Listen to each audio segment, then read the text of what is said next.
2023 সালের তুলনায় 2024 সালে বাংলাদেশে বেড়েছে সড়ক দুর্ঘটনা। 6,000-এর বেশি সড়ক দুর্ঘটনায় নিহত হয়েছেন 8,543 জন, আর আহতের সংখ্যা 12,608।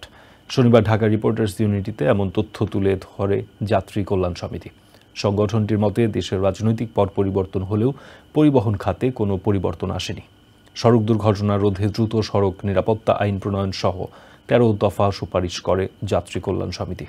বাংলাদেশ যাত্রী কল্যাণ সমিতির 2024 সালের প্রতিবেদন অনুযায়ী 2023-এর তুলনায় দুর্ঘটনা বেড়েছে 1.54%। প্রাণ হারিয়েছেন মোট 9,223 জন। প্রতিদিন গড় হিসেবে এর সংখ্যা 25। শনিবার ঢাকা রিপোর্টার্স ইউনিটিতে এসব তথ্য তুলে ধরে সংগঠনটি, যেখানে বলা হয় গত বছর সড়ক, রেল ও নৌপথে দুর্ঘটনার সংখ্যা 6,974টি। এর মধ্যে সবচেয়ে বেশি দুর্ঘটনা ও মৃত্যুর সংখ্যা সড়কে। দুর্ঘটনার কারণ হিসেবে সংবাদ সম্মেলনে 22টি কারণ তুলে ধরা হয় সংগঠনের পক্ষ থেকে। সড়কে গত বছর মোটরসাইকেলে 2,329টি দুর্ঘটনায় নিহত হয়েছেন 2,570 আরোহী, যা মোট দুর্ঘটনার 36.62%।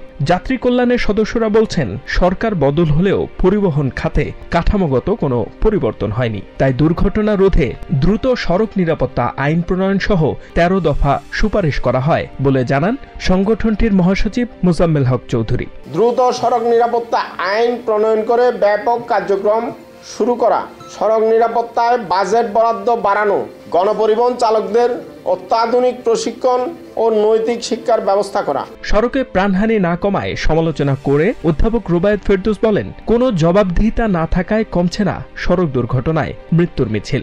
গত বছর বিভিন্ন গণমাধ্যমে প্রকাশিত প্রতিবেদনের ভিত্তিতে দুর্ঘটনার পরিসংখ্যান তৈরি করেছে যাত্রী কল্যাণ সমিতি। HM. Ataullah, TVN 24 news desk. New York থেকে সম্প্রচারিত TVN 24 টেলিভিশন বিশ্বজুড়ে বাঙালির কণ্ঠস্বর।